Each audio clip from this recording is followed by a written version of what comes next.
अस्सलाम वालेकुम प्यारे बच्चों।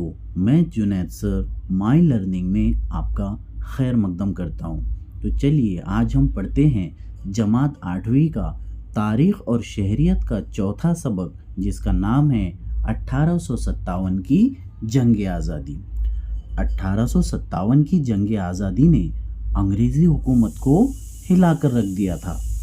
स्वतंत्र वीर सावरकर ने अपनी किताब 1857 की जंग आज़ादी में इसका जिक्र किया है। इस किताब ने आगे चलकर इनकलाबियों को तहरीक दी। इनकलाबी यानी वो लोग जिन्होंने हमारे भारत की आज़ादी की लड़ाई में बढ़ चढ़कर हिस्सा लिया, उन्हें इनकलाबी कहा जाता है या मुजाहिदे आज़ादी भी इन्हें कहते हैं। भारत के लोगों को अंग्रेज़ों की ईस्ट इंडिया कंपनी की तरफ से होने वाले इस्तेहसाल यानी लूटे जाने का एहसास हो गया था और अंग्रेज़ी हुकूमत के ख़िलाफ़ भारत के लोगों के दिलों में नफ़रत पैदा हो चुकी थी। किसान और आम लोग कंगाल हो गए। 1770 में सूबे बंगाल में ज़बरदस्त कहत पड़ गया, लेकिन अंग्रेज़ों को इन हालात से कोई फ़र्क नहीं पड़ा। उन्हें किसानों से और काश्तकारों से कोई मुरव्वत नहीं थी। किसानों ने नाराज़ होकर अंग्रेज़ों के ख़िलाफ़ जंग का ऐलान कर दिया। आइए अब जानते हैं उमाजी नाइक के बारे में। उमाजी नाइक ने रामोशी भाइयों और नौजवानों को अंग्रेज़ों के ख़िलाफ़ मुत्तहिद कर दिया, यानी एक जगह जोड़ दिया। उन्होंने आवाम को अंग्रेज़ों के ख़िलाफ़ लड़ने और उनका तख्ता पलटने के लिए ललकारा। पूना, सातारा, सोलापुर, नासिक वगैरह इलाकों में उन्होंने अपनी धाक जमा दी।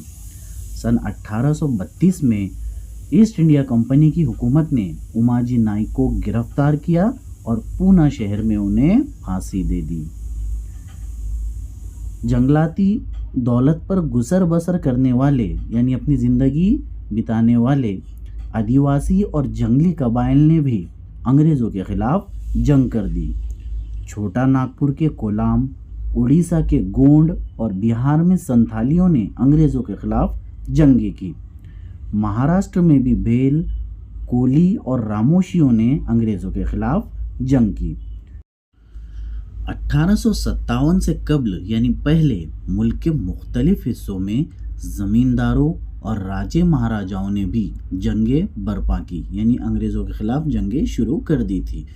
अंग्रेज़ों ने मुख्तलिफ मकामात पर मकामी और इनफरादी तौर पर उन्हें कुचल दिया, यानी बुरी तरह से ख़त्म कर दिया। लेकिन 1857 की जंग आज़ादी बारूद के ढेर पर चिंगारी गिरे और धमाका हो जाए, इस तरह की थी। तो चलिए अब हम जानते हैं कि जंग आज़ादी के असबाब क्या थे, वजह क्या थी। तो सबसे पहले मुआशी असबाब यानी मुआशी वजह। पिछले सबक के वीडियो में हमने देखा था कि किस तरह से नए टैक्स के तरीक़ों से भारत के किसानों की हालत बहुत ज़्यादा ख़राब हो गई थी। किसानों और काश्तकारी यानी खेती बाड़ी का हाल बहुत बुरा हो गया था।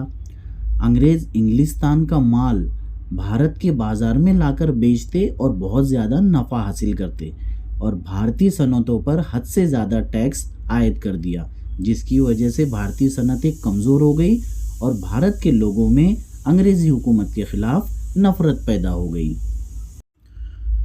अंग्रेज़ों ने रस्म सती यानी सती की रस्म, अगर किसी औरत का शौहर मर जाता है, इंतकाल हो जाता है, तो उसे ज़िंदा जला दिया जाता था। इसे रस्म सती कहते हैं। तो अंग्रेज़ों ने रस्म सती और बेवाओं के लिए दूसरी शादी का कानून बनाया, जो भारत के लोगों के हक में था। लेकिन फिर भी भारतीयों को इस बात का एहसास होने लगा कि अंग्रेज़ हमारे मुल्क के समाजी मामलात में, समाजी ज़िंदगी में दखल अंदाजी कर रहे हैं। लॉर्ड डलहौज़ी के औलाद को गोद न लेने के कानून के साथ साथ अंग्रेज़ों ने भारत के तकरीबन सभी मकामात पर अपनी हुकूमत हासिल कर ली थी, जिसकी वजह से भारतीय अवाम में बेइत्मीनानी पैदा हो गई। अंग्रेज़ अफसरान भारतीय सिपाहियों को हिकारत की नज़र से देखते थे, यानी नीची नज़र से देखते थे। अंग्रेज़ों के सिपाहियों की तनख्वाहें भारत के सिपाहियों की बनिस्बत ज़्यादा थी, इसीलिए भारतीय सिपाहियों में बेइत्मीनानी फैल गई। सन 1856 में अंग्रेज़ों ने भारतीय सिपाहियों को दूर तक मारने वाली एनफील्ड बंदूकें दी। इस बंदूक में इस्तेमाल होने वाली कारतूसें यानी गोलियां, उसके ऊपर जो खोल लगा हुआ था, कवर लगा हुआ था, उसे दांतों से खोलना पड़ता था। भारत के सिपाहियों को जब ये पता चला कि उन कारतूस या गोलियों के ऊपर लगे हुए कवर को सूअर और गाय की चमड़ी से बनाया गया है, तो उनमें बेइत्मीनानी फैल गई, क्योंकि अंग्रेज़ों की फ़ौज में हिंदू और मुसलमान दोनों ही सिपाही मौजूद थे। सूअर मुसलमानों के लिए हराम है और हिंदुओं के लिए गाय मुकद्दस दर्जा रखती है, तो ये उनके लिए काबिल कबूल नहीं था, इसलिए सिपाहियों में नाराज़गी पैदा हो गई। अंग्रेज़ अफसर भारत के सिपाहियों को ज़बरदस्ती करने लगे, मजबूर करने लगे उन कारतूसों का इस्तेमाल करने के लिए। गुस्से में आकर मंगल पांडे नाम के सिपाही ने अंग्रेज़ अफसर को गोली मार दी। अंग्रेज़ों ने मंगल पांडे को फांसी दे दी। जैसे ही ये खबर पूरे मुल्क में पहुंची कि मंगल पांडे को फांसी दे दी गई, तो हर जगह पे एहतजाज होने लगा। मेरठ फौजी छावनी में भारत के सिपाहियों की पूरी पलटन ने अंग्रेज़ों के खिलाफ बगावत कर दी और दिल्ली की तरफ वो लोग रवाना हो गए। रास्ते में हज़ारों आम लोग भी इन सिपाहियों के साथ जोश व खरोश के साथ शामिल हो गए। 12 मई 1857 को सिपाहियों ने दिल्ली पर कब्ज़ा कर लिया। उन्होंने उस वक्त के मुग़ल बादशाह बहादुर शाह ज़फ़र को, जो आखिरी मुग़ल बादशाह थे, जंग की क़यादत सौंप दी और भारत के दिल्ली पर कब्ज़ा होते ही सिपाहियों की खुद एतमादी और उनका कॉन्फिडेंस और ज़्यादा बढ़ गया। बिहार से राजपूताना तक अंग्रेज़ी छावनियों में भारतीय सिपाहियों ने जंग का ऐलान कर दिया। इस नक्शे में अच्छी तरह से बताया गया है कि किस तरह से 1857 की जंग आज़ादी हुई। पीले रंग में, येलो कलर में आप देख सकते हैं कि अंग्रेज़ों ने कितने सारे इलाकों पे कब्ज़ा कर लिया था, यानी अंग्रेज़ों के मकबूजा इलाके।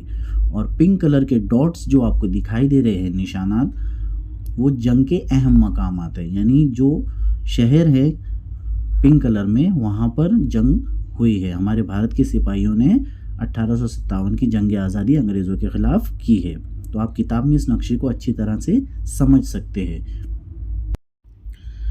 इस नक्शे में आप देख सकते हैं कि किस तरह से शुमाली भारत से लेकर जनूबी भारत तक पूरे मुल्क में अंग्रेज़ों के ख़िलाफ़ हमारे सिपाहियों ने और अवाम ने बगावत कर दी थी।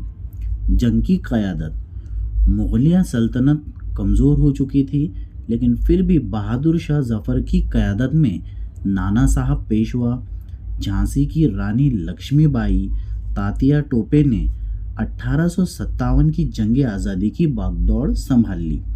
आज़ादी की इस जंग आज़ादी में हिंदू और मुसलमान मुत्तहिद होकर मिलकर लड़े।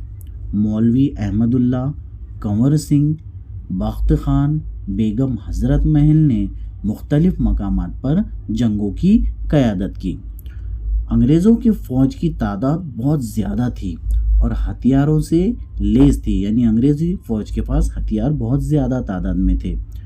इसके बनिस्बत हमारे भारत के सिपाहियों के पास इतने ज़्यादा हथियार नहीं थे।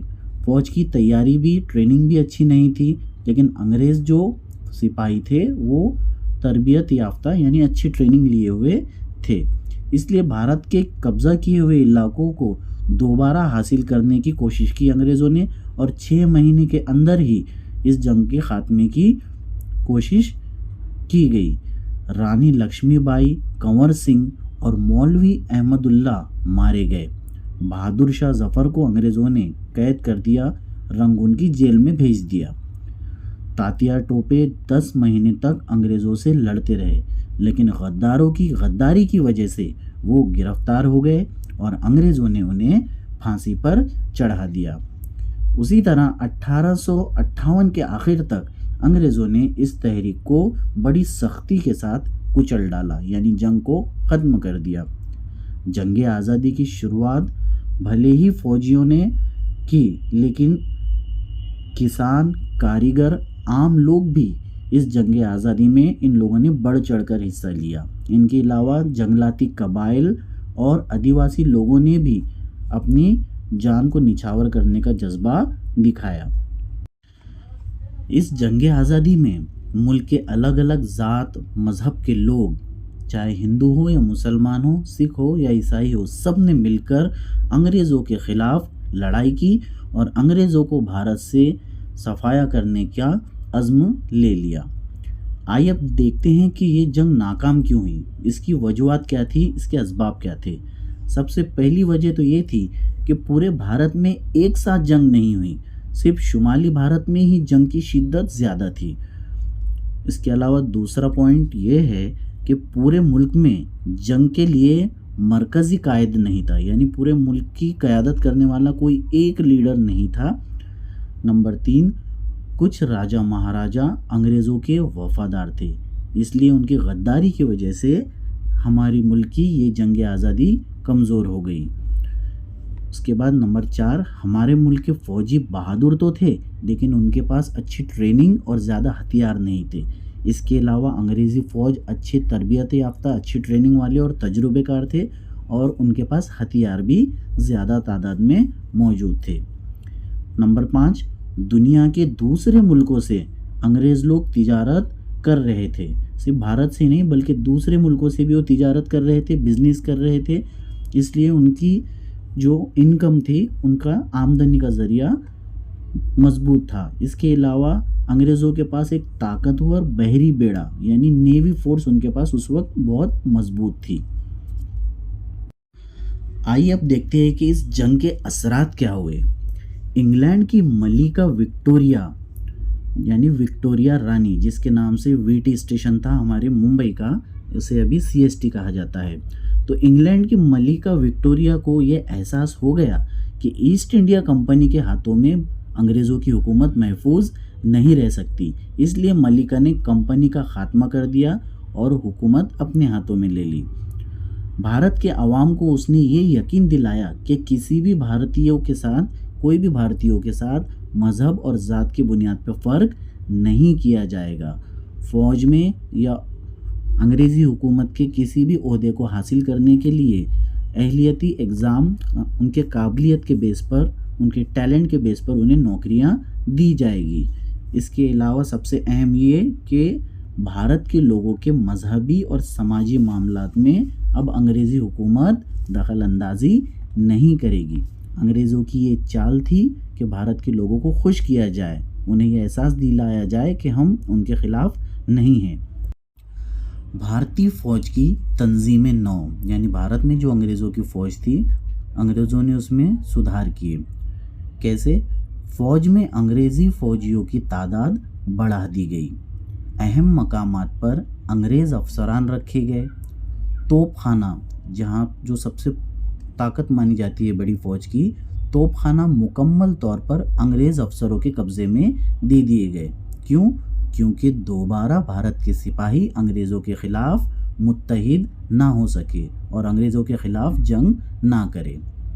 अंग्रेज़ों ने भारत के लोगों में फूट डालो और हुकूमत करो, इस पॉलिसी को अपनाया। भारत के लोगों में आपस में ज़ात पात और मजहबी इख्तिलाफ बढ़ाने की पूरी कोशिशें की, लेकिन 1857 की जंग आज़ादी की वजह से भारत के लोगों को ये एहसास हो गया कि अब मुनज़्ज़म तरीके से, यानी प्लानिंग के साथ, बेहतर तरीके के साथ अंग्रेज़ों के ख़िलाफ़ जंग की जाए, तब हम जीत सकते हैं। इस जंग ने भारत की तहरीक आज़ादी में नई जान डाल दी, इसीलिए इसे जंग आज़ादी का नाम दिया गया है। तो प्यारे बच्चों, उम्मीद है ये सबक आपको अच्छी तरह समझ में आया होगा। अगर वीडियो पसंद आया हो तो वीडियो को लाइक ज़रूर करें और चैनल को सब्सक्राइब करना ना भूलें, ताकि अगला सबक आते ही आपको नोटिफिकेशन मिल जाए। अस्सलाम वालेकुम रहमतुल्लाहि व बरकातहू।